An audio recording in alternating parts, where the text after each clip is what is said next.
في خبر مثير من عالم كرة القدم، أحمد سيد زيزو لاعب الأهلي يرفع شكوى ضد ناديه السابق الزمالك بسبب مستحقاته المتأخرة.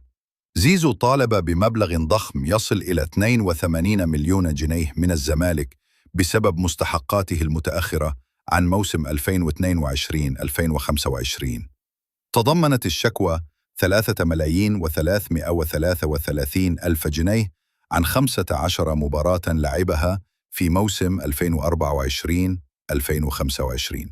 بالإضافة إلى 15 مليون عن موسم 2022-2023 و20 مليون عن موسم 2023-2024. أرقام ضخمة جدا، والغريب أن زيزو لم يطالب بمكافأة الفوز بكأس مصر رغم إحرازه هدفاً في نصف النهائي. إذا كنت من متابعي أخبار الرياضة، اضغط لايك واشترك في القناة ليصلك كل جديد، وأخبرنا في التعليقات، هل تعتقد أن زيزو يستحق هذه المستحقات؟ ابقوا معنا لأحدث التطورات في عالم الرياضة.